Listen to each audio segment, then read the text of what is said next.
Well, we're here now in 2024, and those renovations have still not taken place. It seems like there's a trickle effect of temporarily fixing, patching issues taking place at the school. But nothing really is going. Parents, teachers, elected and appointed officials constantly stating that the conditions are unacceptable in both of our current high schools. Well, that's just not an acceptable answer to a parent candidate for school committee. And yes, I don't see any of the other candidates that are running for this school committee positions showing up and speaking out on any matters.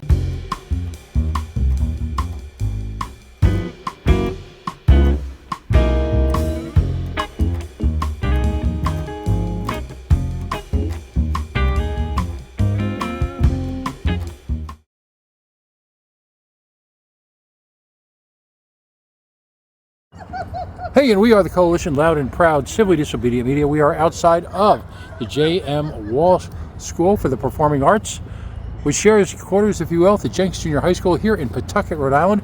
Just had a provocative hour or so meeting with your Pawtucket School Committee. I'm here with David Fargnoli. He is, of course, a candidate for school committee. First of all, candidate Fargnoli, I need to point out the fact that you speak at virtually every school meeting. Interestingly enough, the opposition, with the exception of perhaps once, has yet to even really appear, never mind actually hold forth. I'm not going to ask you to respond to this, but I'll put the concern out there. How can you be running for office and so be completely disconnected from the day-to-day operations of the school district? But you spoke provocatively about the situation at Shea High. The Coalition Radio Network was really the first to break the news a year or so ago that Shea is actually under, a punitive review with possible suspension of its accreditation from NEASC, which, as you pointed out, is the international school rating agency that covers Shea and Pawtucket schools. Perhaps you can develop that. By the way, we did tape that, so we'll have that out at some point tonight or tomorrow morning. But if you could elaborate on your concerns. Well, as we know, back in 2018, the City of Pawtucket residents voted on bond money to fix both Shea and Tolman. That bond money was denied back, I think it was 2020, because of the inability of the City of Pawtucket to locate a location to actually educate the students of Pawtucket while the renovations would be taking place. Well, we're here now in 2024, and those renovations have still not taken place. It seems like there's a trickle effect of temporarily fixing, patching issues taking place at the school.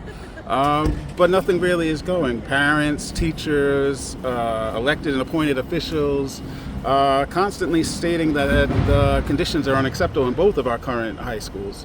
Well, that's just not an acceptable answer to a parent candidate for school committee. And yes, I don't see any of the other candidates that are running for this school committee positions showing up and speaking out on any matters. I have to be honest with you, never mind just Shea and Tolman. I have to say, it's deplorable to see the historic building that is Shea High School, used to be West High School, sitting in the condition that it's in right now is completely unacceptable. We've had years and years, and the funding has been available to fix them. We have a unified high school that at closest guesstimate 2028. I don't see that happening at all at this point. We're looking at 6 years before there's actual high school. And it's been 6 years that the students have been sitting at Shea and Tolman in the conditions that they're in. So we're going to talk about 12 years, 12 graduating classes, possibly 13 graduating classes sitting in a school that is not appropriate for educating of students, period. That's my concern when it comes to Shea and Tolman, both.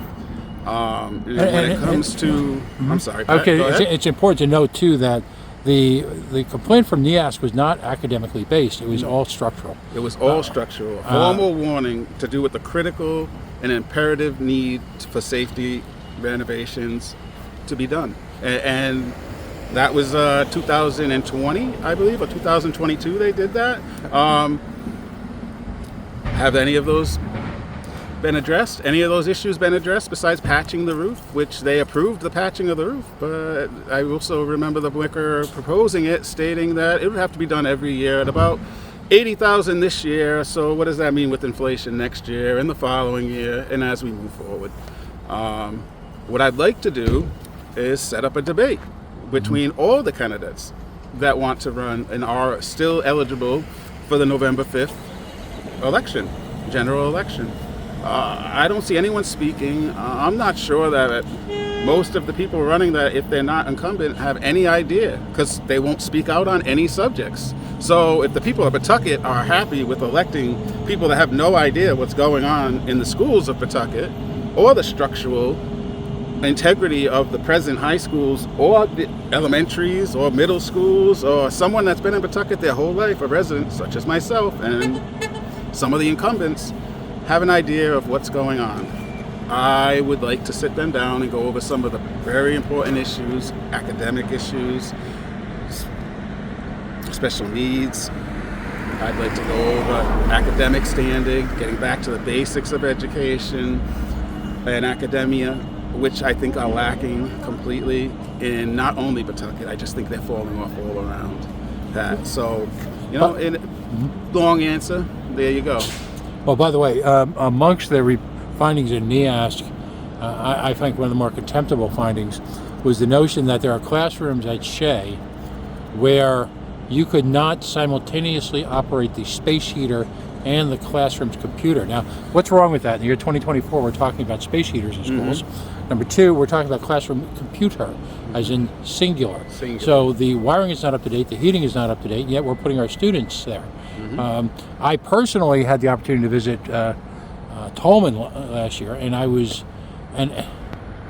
torn as to whether or not I should video it at the time, but I would never want to embarrass school kids.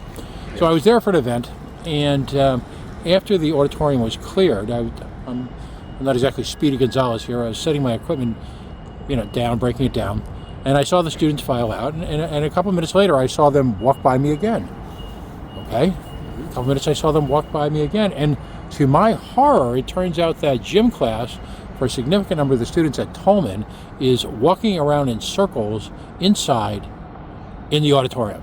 That's their notion of gym class. And that's due to the gymnasium's condition at this point in time. Right. Yes. So the schools are literally crumbling. I mean, I truly believe that the maintenance staff there does yeoman's work to hold together.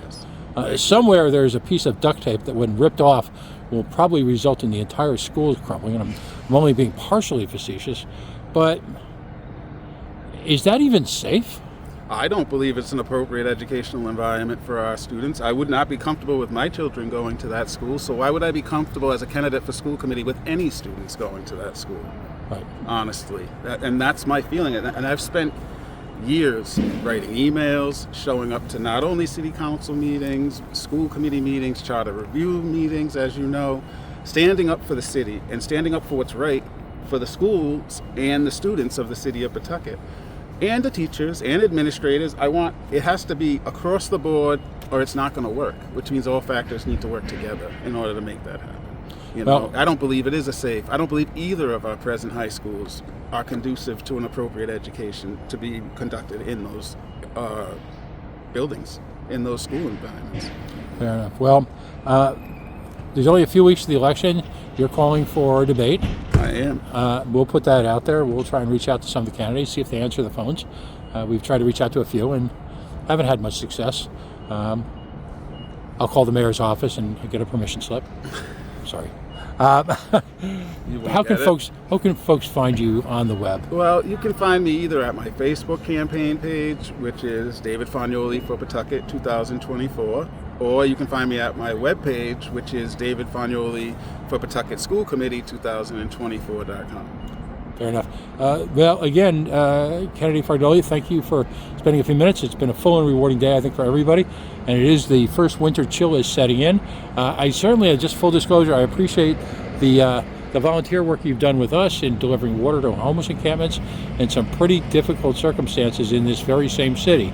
So I just wanted to point that out, and I'm grateful for your efforts. Yeah. So we'll put that out there. We'll be in touch. I appreciate it, and everybody, vote Fargnoli for school committee on November 5th in general election.